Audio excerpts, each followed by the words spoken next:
Hello.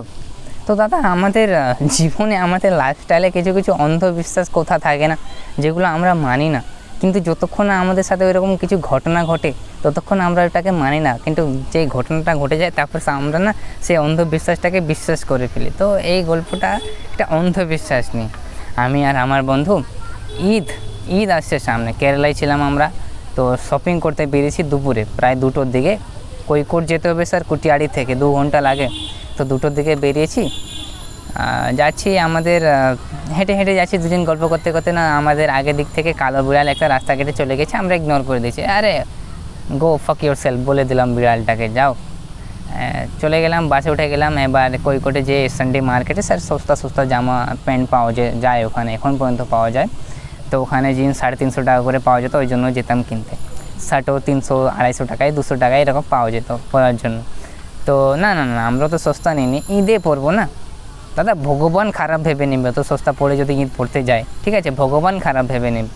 তো গেলাম আমি, দেখুন, আমার শপিং করতে সবথেকে বেশি সময় লাগে, কারণ আমার পছন্দ একটু ইউনিক টাইপের। আমাকে না পুরো মার্কেট ঘুরে ঘুরে ঘুরে ঘুরে কিছু পছন্দ হয় না, মানে আমাকে প্রচুর সময় লাগে শপিং করতে। আমি যদি জিন্স আর প্যান্ট কিনতে যাই না, আমি প্রচুর সময় লাগিয়ে দিই, কারণ আমার পছন্দই হয় না কিছু। আমার বন্ধুরা যেন আমাকে নিয়ে যেতে চায় না, তো আমি জানি যে আমার পছন্দ হয় না, তাই না আমি যা হোক একটা নিয়ে নিয়েছি, দেখে শুনে আরে ঠিক আছে চলে যাবে। আমার বন্ধু কিনে নিয়েছে, এবার কিনে নিয়ে না সবাই দুটা করে নিয়েছে, 2টো জিন্স 2টো শার্ট। তো একটা সস্তা একটা দামি, একটা ঈদে পরে যাওয়ার জন্য নামাজ পড়তে, ভগবান খারাপ ভেবে নেবে না আরে। তো এবার বাস স্ট্যান্ডে এসে গেছি, গল্প করতে করতে হেঁটে হেঁটে আসি আমরা, গল্প করতে করতে 2 বন্ধু কী গল্প করে করে আসি, মেয়েগুলোকে দেখে দেখে আসি। হ্যাঁ, আমার বন্ধু তো যাকে দেখছে বলছে এটা ওর ভাই, এটা ওর দাদা, এটা ওর বোন হয়, এরকমভাবে বলছে। দেখে দেখে আসছি গল্প করতে করতে, যে অটো থেকে নামছি, নেমে বাসটা ধরতে যাচ্ছি, দেখছি আমার হাতে টোটাল 2 জনের 8টা চিক ছিল। তার মধ্যে থেকে একটা কালো কালারের চিক নেই, আমার হাতেই ছিল, নেই। এবার না মাথায় হাত পড়ে গেছে, কার কার কার জামা গেছে জানেনি। এবার আমি চেক করলাম, আমার 2টো জিন্স আছে, আমার 2টো শার্ট আছে, সেও চেক করলো। এবার বুঝতে তো পেরেছি আমার যখন আছে তারই নেই। তো স্যার তার যে এক্সপেন্সিভ জামাটা ছিল, যেটা ঈদ পড়তে আমরা কিনেছিলাম, সেটা না হারা হয়ে গেছে, হয়তো কোথায় পড়ে গেছে দোকানে, গল্প করতে করতে হেঁটে হেঁটে আসছিলাম তো ওখানে পড়েছে, নাহলে অটোতে রয়ে গেছে, না আমরা জানিনি।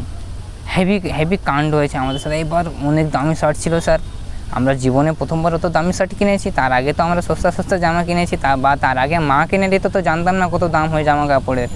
তো এবার রাস্তায় আসি, মুড টুড খারাপ হয়ে গেছে, তারও মুড খারাপ হয়ে গেছে, আমারও মুড খারাপ হয়ে গেছে। তো বাড়ি থেকে টাকা মাগিয়ে আবার নতুন শার্ট টার্ট কিনে এবার বাস থেকে নেমে আমাদের রুম হেঁটে হেঁটে যাচ্ছি না। এবার সাইলেন্ট, দুজনই সাইলেন্ট আছে, দুজনের মুড খারাপ। হয়তো দোষটা আমার ছিল বা কার ছিল জানেনি, ঠিক আছে, আমার হাতে ব্যাগ ছিল মানে এখন আমারই দোষ। তো দেখুন, যখন যেটা হয় সেটাকে কি আটকাতে পারে না। তো আমিও সাইলেন্ট আছি, আমি কিছু কথা বলিনি, নিজেকে না আমি এমন অ্যাক্টিং করছি যেন আমাকে অনেক খারাপ লাগছে। সেও চুপ করে আছে, মাঝ রাস্তায় চলে চলে যাচ্ছি।